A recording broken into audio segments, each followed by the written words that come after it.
Good morning বন্ধুরা, welcome back to our channel. আশা করছি সবাই খুব ভালো আছে, সুস্থ আছে, আমরাও ভালো আছি। আজকে তো খুব খুশি, আমি আর মামা যাচ্ছি এখন স্টেশনে। তো ছেলেও যেতে চেয়েছিল, কিন্তু ওর আবার টিউশন আছে, তো বললাম থাক, তোর যেতে হবে না।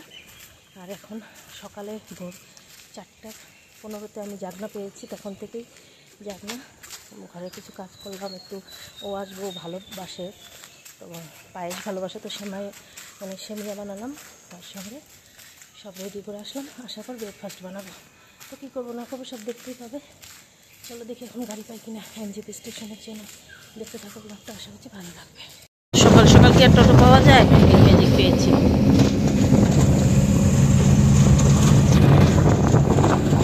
অনেক দিন থেকে ভাবছিলাম স্টেশনে ওকে নিতে যাব, কিন্তু ওকে তো আমি বলিনি, সারপ্রাইজ দিব ভেবেছি। কিন্তু একদিন বললো যে অনেক সকালে ট্রেন, তো ভাবলাম যেতে পারবো কিনা, কিন্তু ফাইনালি আজকে যাচ্ছি। আমরা যাওয়ার পরেই যাতে ট্রেনটা আসে।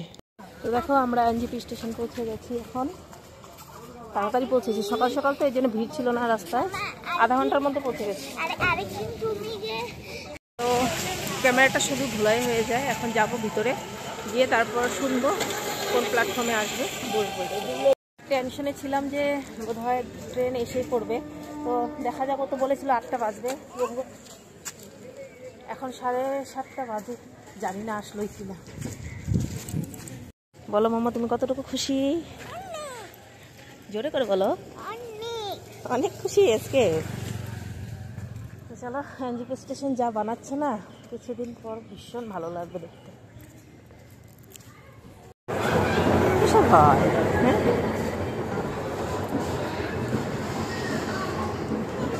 এতবার উঠে তবুও মামা ভয় পায়। এখন ভয় কমেছে? কমেনি? ভীষণ এক্সাইটেড না মা? তো দেখো বন্ধুরা, একদম ডট 7:30 বাজে। ডট 7:30টায় আমরা কিন্তু এনজেপিতে পৌঁছে গেছি।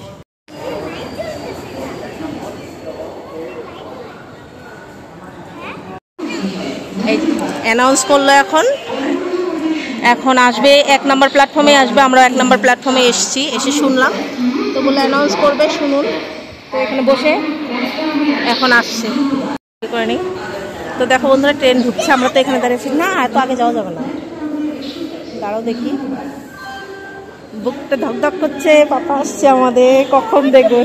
মাম্মারও বুক ধকধক করছে। এই স্টেশন থেকে যেদিন ছেড়েছিলাম ও গেল, এতটা খারাপ লেগেছিল, আর আজকে এতটা খুশি লাগছে। আবারও যাবে জানি, এটাই জীবন আমাদের, কিছু করার নেই। ফৌজিদের লাইফ এটাই। যাই হোক, আজকের খুশিটা আমরা খুশি এনজয় করি না মা, পরেরটা পরে দেখা যাবে। দেখবে পাপা, এসে থাক ক্লাসে, সেটা কোন দিকে দেখে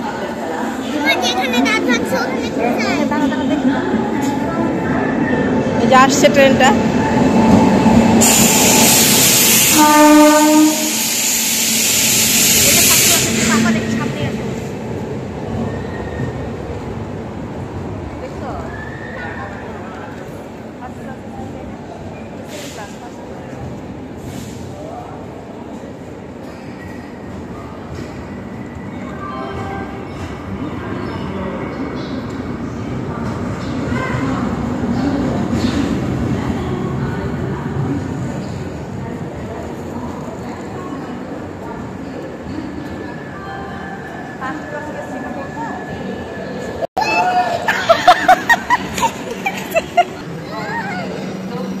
ওকে তো বলিনি যে এনজেপি স্টেশনে আসবো, তো আমি আর মামা সাইডে ছিলাম, কিন্তু ও না গাড়ি থেকে দেখে ফেলেছে আর চিল্লিয়ে উঠেছে। তোমরা বুঝতেই পারলো চিল্লানোটা দেখে, ও অনেকটা কিন্তু সারপ্রাইজ হয়ে গেছে। আর আমরা দুজনে সাইডে ছিলাম, যে আমি তো এমনি ওকে জিজ্ঞেস করিনি ওইভাবে ট্রেনের ডাব্বার মানে নাম্বার টাম্বার, তাহলে ওর সন্দেহ হয়ে যেত। শুধু ফার্স্ট ক্লাসে আসবে ওইটাই আমি জানি, ওইটাই দেখছিলাম। তো তখন দেখে ফেললাম, আর অনেক দিন পর ওকে ছুতে পারছি, ওর সঙ্গে দেখা অনেক দিন পর মানে 2 মাস পর। তো এইবার তো 2 মাস হলো, নেক্সটে হয়তো আরও বেশি হবে, 3-4 মাস। যাই হোক, এখন একটা আনন্দটাই করে নিই। আর এই আনন্দটা সত্যি একমাত্র ফৌজি ফ্যামিলি থেকেই বুঝতে পারবে, তাছাড়া যাদের হাজব্যান্ড বাইরে থাকে তারাই বুঝতে পারবে এটার ফিলিংসটা, এটার আনন্দটা কতটা খুশি, কতটা মানে মধুর মুহূর্ত। আর এখানে মাম্মা মানে কি বলবো, মাঝে মাঝেই কান্না করতো ওর বাবার জন্য। তো যাই হোক, আজকে অনেকটাই খুশি, আমাকেও নিজের নিজে বলছে মাম্মা এখন একটা আনন্দ করো, এমন করে বলছে। আর ছেলে আসলে ভালো লাগতো, কিন্তু ওর টিউশনের জন্য কেন নিয়ে আসলাম না। তো আমাদের হাসি দেখে বুঝতে পারছো যে কতটা আমরা আনন্দ, কতটা খুশি। এর মুহূর্তে কিন্তু একজনকে আবার যেতেও দেখলাম, ওইটাও খারাপ লাগছিল। একজনের মানে হয়তো ওইটাও ফৌজি হবে, কারণ উনি যাচ্ছে এই ট্রেনটাতেই যাবে। তো বউটা খুব কান্নাকাটি করছিল, ওইটা দেখলাম। তো তখন আমার ওই দিনের কথাটা মনে পড়ে গেল, যেদিন ও গেছিলো। কিন্তু আজকে যে ও আসলো আবার স্টেশন থেকে নিয়ে আসছে ওকে, এতটা আনন্দ হচ্ছে মানে বলে বোঝাতে পারবো না। যাই হোক, চলো বাড়িতে যাই। আর মানে সবার হাসি মুখ দেখেই বুঝতে পারছো কতটা হাসি। আমাদের হাসি কিন্তু বন্ধ হচ্ছে না, পুরো দাঁত কিন্তু বেরিয়েই যাচ্ছে, কতটা খুশি লাগছে। আর এনজেপি স্টেশনটা এখন আস্তে আস্তে এরকম হয়ে গেছে, আগে ভাবতাম কত বড়, কই দিয়ে কই যাব, কিন্তু এখন একদমই মানে মালুমই হয় না আর কি। মনে হয় যেন ছোটোই, মানে কোনো ব্যাপারই হয় না আমার জন্য এখন আসতে পারি। সেই জন্য কিন্তু আমি একাই কিন্তু এনজেপি স্টেশনে চলে এসেছি। আর দেখো এখানে এনজেপি স্টেশনে ভিড়টাও দেখো কতটা। এই স্কুলেটারটা খারাপ, এটা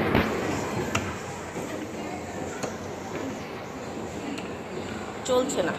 আসবা তুমি, মানে আমরা আসবো যে নাই, কিন্তু স্টেশনে এসে অনেকে দেখতেছি না, তোমরাও আসছো নাকি? হ্যাঁ, একটা ফিল হয়েছে। তার মানে ওইটা মনের টান, বুঝে গেছো তুমি, আমরা আসছি। অনেক দিন পর দেখা, মনে হচ্ছে যেন কত মনের কথা। যতই ফোনে কথা বলো, সামনে থেকে কথা বলা আর ফোনে কথা বলা অনেকটাই তফাৎ। মানে নিজেকে মানে ইয়ে করতে পারছি না, এতটা খুশি, এতটা আনন্দ লাগছে। আর ও কিন্তু অনেকটাই সারপ্রাইজ হয়ে গেছে। তোমার ভালো লাগছে আমরা আসছি বলো? সারপ্রাইজ হয়ে গেছে বলে সবাই হাই করছে, সবাই নিতে আসছে, ভাবছে আমাকে বোধহয় কেউ নিতে আসবো না। আমাদের ভগবান সাথ দিছে, নাহলে সকালবেলা তো সকালে টোটো নাই, কতক্ষণ দাঁড়িয়ে ছিলাম, তারপরে ম্যাজিক আসলো। কতক্ষণ না ছিলাম, তাও টোটো আছে কিন্তু ড্রাইভার ছিল না। তো ও কিন্তু অনেকটাই সারপ্রাইজ হয়ে গেছে, ওকে সারপ্রাইজ দিতে পেরেছি, কারণ ও ভাবেইনি এত সকাল সকাল আমরা এনজেপি স্টেশনে চলে আসবো। কারণ আমরা যেখানে থাকি ওইখান থেকে এনজেপি স্টেশনে 1 ঘন্টা লাগে, তো ভাবেইনি। তো যখন স্টেশনে এসছে তখন ও বলছে, আমার তখন একটুখানি ফিলিংস হচ্ছিলো যে আসছেই হয়তো। তো তখনই ট্রেন থেকে কিন্তু ও দেখে ফেলছিল। চলো এখন যাই, এই ম্যাজিক থেকে নেমে তারপর আবার টোটোতে উঠতে হবে। এখন চলো বাড়ি যাই, আবার বাজারে যেতে হবে। তো দেখো চলে এলাম, আর আসার পরে যে সমস্ত কিছু রেডি করে রেখেই গেছিলাম। এখন এসে এই যে আলুর পরোটাটা ভাজছি, আর সেমিয়া বানিয়ে রেখে গেছিলাম। এই যে সেমিয়াটা হচ্ছে এই যে এখানে, ছেলে মেয়েকে দিয়ে দিলাম, ও আবার এখন স্নান করবে, তারপরে খাবে। তারপর আবার যাবো মাটিগাড়া, কারণ বাজার একদমই অনেক, বাজার করে আনতে হবে। আর কি রান্না করবো, এতদিন পর আসছে, ওইখানে কি খায় না খায়, তাই একটু ভেবেছি মাটন নিয়ে আসবো, আর দেখি কি পাই না পাই। তো এখন যাচ্ছি একটু মাটিগাড়া মার্কেটে, কারণ একটু অনেক দিন পর আসলো, এখানে কী খায় না খায়, তো ভাবলাম একটু মাটন তারপর মাছ এগুলো একটু নিয়ে আসি। আর অনেক দিন পর কিন্তু নিজের গাড়িটাকে মুছছে। এই গাড়িটা আমাদের কতটা বৎসর হলো জানো, অনেকটাই বৎসর, মানে 14 বছর হলো, কিন্তু এখন আমাদের স্বাদ দিচ্ছে। যাই হোক, হয়তো আর বেশি স্বাদ দেবে না। তারপর এখান থেকে যে সবজি মাছ মাংস নেওয়া হয়ে গেছে, এখন সবজি নিয়ে তারপর চলে যাব। ও আমার সঙ্গে আসলো, ও বললো তাহলে চলো দুজনেই যাই। তো দুজনে মিলে আবার অনেক দিন পর বাজার করতে এসেছি, নইলে তো আমরা এই সানডে করেই প্রত্যেকটা সানডেতে আমরা দুজনে মাটিগাড়া আসতাম। তো যাই হোক, তারপর বাড়ি চলে এসেছি। এখন তো আমার একাই যেতে হয় মাটিগাড়া, তবু এখন অতটা যাই না, অনেক দিন পর গেলাম। আর এখান থেকে এই যে একটা ইলিশ মাছ নিয়ে আসলাম, আর তার সঙ্গে মাটন নিয়ে এসেছি। তো ইলিশ মাছটা আমি মানে ছিলেই নিয়ে আসি, কেটে নিয়ে আসি না, কারণ ধুয়ে নিয়ে তারপর কাটি। ইলিশ মাছটা ওইভাবে কাটলে কিন্তু টেস্টটা বেশি থাকে। তো রক্তটা যদি ধুয়ে যায় তাহলে কিন্তু ওটার টেস্টটা হয় না, মানে মাছের যে আর কি, ইলিশ মাছের যেটা আর কি বলছি। তো যাই হোক, এই যে এখানে মটনটা এগুলো সব এখন ধুয়ে পরিষ্কার করে নিয়ে তারপর রান্নাবাড়ির জোগাড় করব, আর দেখি কি রান্না করি। তো বন্ধুরা, এখন আমি করছি হচ্ছে গিয়ে রসুন পেঁয়াজটা বানিয়ে নিচ্ছি মাটনের জন্য। আর এখানে মাটনটা আমি কিন্তু কুকারে বসিয়ে দিয়েছি, কারণ রিয়াজি খাসি এটা যদি কড়াই করতে যাই এমনি কষিয়ে মানে কুকারে না করে, তো বলছি দাঁড়াও কি করে করছি, তখন কিন্তু অনেকটা দেরি হয়ে যাবে। এটা কুকারের মধ্যে শুধু নুন আর হলুদ দিয়ে ব্যাস এটা সিটি দিয়ে নিচ্ছি এখন, তারপর কষাবো আর কি। যাই হোক, আর লিপস্টিকের কালারটা দেখো তো কেমন হয়েছে, খুব সুন্দর হয়েছে না? ফ্লিপকার্ট থেকে নিয়েছি আমি, এমনি অ্যাডভার্টাইজ করে, মানে এমনি এটার প্রমোশন করে দিচ্ছি।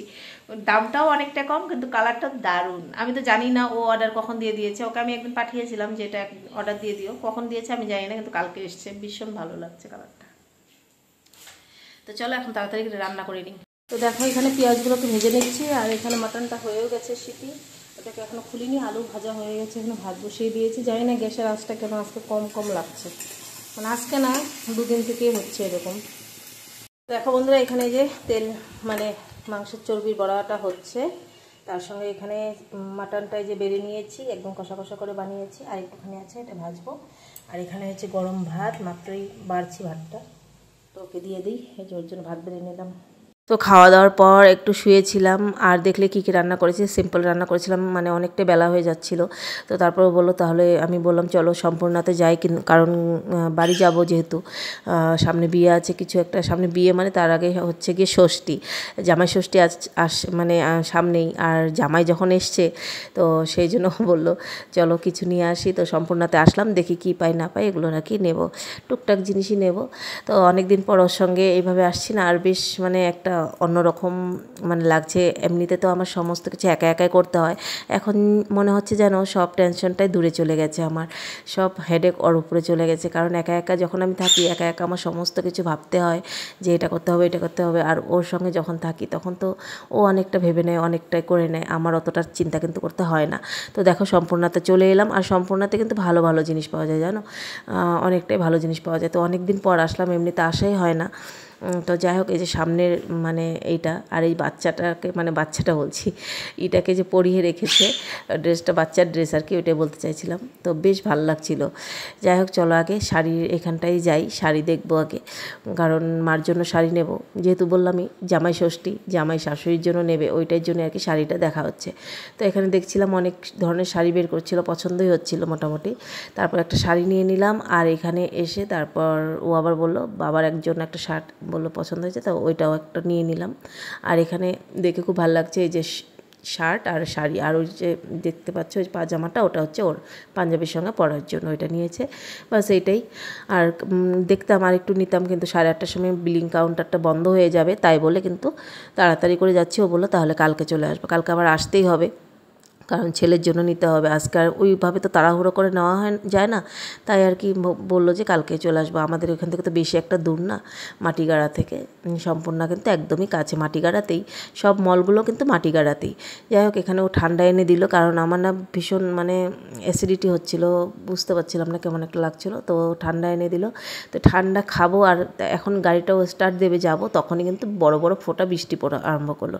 তারপর বললো এখন আর যাওয়া যাবে না, তারপরে ওই যে মিষ্টির দোকানটা যে ওইখানটাতেই বসবো এখন, তারপরে যাবো একটু বৃষ্টিটা কমলে। তারপরেও কিন্তু আমরা ভিজে যাই দুজনেই, তো বাড়িতে গিয়ে আর ওইভাবে ভিডিওটা করা হয় না, সেই জন্য তোমরা আর দেখতে পাও না, পুরো ভিজে গেছিলাম, বৃষ্টিতে ভিজে ভিজে কিন্তু বাড়িতে গেছিলাম। আজকের ভিডিওটা ভালো লাগলে একটা করে লাইক করো, কমেন্ট করে, চ্যানেলটাকে সাবস্ক্রাইব করে পাশে থেকো।